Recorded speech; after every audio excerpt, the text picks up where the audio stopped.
Города России принимают участие в межрегиональной видеоконференции, посвященной Дню защитника Отечества. Ингушетию представили учащиеся 3-й Карабулакской школы, которые показали педагогам из разных регионов участников, что могут и умеют. Ната Ивлоева расскажет подробнее. Учащиеся в игровой форме демонстрируют преподавателям из других регионов свои навыки и умения. Для учителей это хорошая возможность, не выезжая из республики, обменяться опытом и поинтересоваться, как проходят занятия у коллег.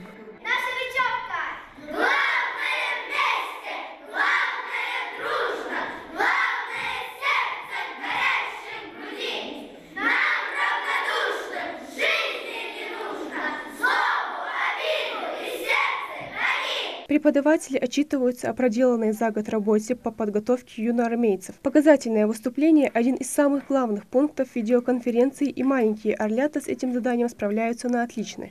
Нам было интересно, как все это происходит на самом деле. То есть мы находимся здесь у себя в республике, соединяются несколько субъектов, мы видим своих друзей. В течение года по данному движению получается выехать всего лишь несколько раз. Но если раньше мы искали, искали связь, искали как бы выйти на другие регионы, сейчас очень отрадно, что именно ищут нас, звонят, просят, и мы с удовольствием принимаем участие в таких мероприятиях. Школьный хор создан несколько месяцев назад. С тех пор шутят учителя. О покое здесь забыли. Без участия орлят не проходит ни одно важное мероприятие не только в школе, но и в республике. Мы общались с многими регионами и с другими юноармейцами, которые также любят и защищают свою родину.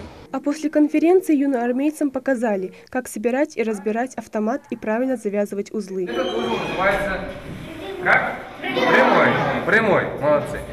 Здесь потом на двух концах мы делаем вот такие вот контрольные страховочные узлы, чтобы он не развязался. Такие видеоконференции среди региональных школ проводятся уже во второй раз. Первая состоялась в минувшем январе в Пседахской 25-й школе. Следующую планируется провести этой весной. Ната Ивлоева, Рахман Цуров, Новости 24.